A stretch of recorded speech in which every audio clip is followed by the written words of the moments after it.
Le bavardage législatif, c'est l'idée que la loi elle-même bavarde. Concrètement, des textes de dizaines de pages qui entrent dans un niveau de détail inouï et qui font l'objet de milliers d'amendements. Pourquoi ? Parce qu'un député, pour montrer qu'il sert à quelque chose, cherche à introduire sa modification. Comme la loi entre dans le détail, les députés s'y engouffrent.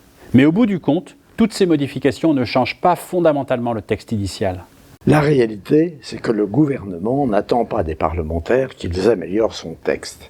Il attend qu'ils le valident, sous la pression d'ailleurs du groupe majoritaire qui pousse à être inconditionnel. Si nécessaire, il choisira en coulisses un député pour défendre un amendement qu'il aura lui-même rédigé. Non seulement le député de la majorité sera muselé, mais il sera aussi instrumentalisé. Avec un tel fonctionnement, l'opposition en est encore plus réduite à occuper la place de la contestation, sans espoir d'influencer ou de convaincre.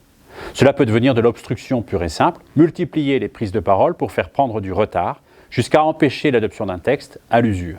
Démocratiquement, le plus grave, c'est que le Parlement a cédé la plume qui lui a été confiée par le peuple souverain. Un bataillon de technocrates s'en est emparé. Il multiplie les lois, les normes dans une infernale complexité. Il faut en revenir au principe fondateur de la Ve République. Le gouvernement détermine et conduit la politique, le Parlement le soutient ou le censure, mais surtout le contrôle. Et le contrôle doit devenir la seconde nature du Parlement. Et tout le temps que nous passons à faire semblant de nous écouter, nous ne le passons pas sur le terrain à évaluer l'action publique. Il n'y a pas d'intelligence collective au Parlement et il n'y a pas d'intelligence pratique dans l'application de la loi.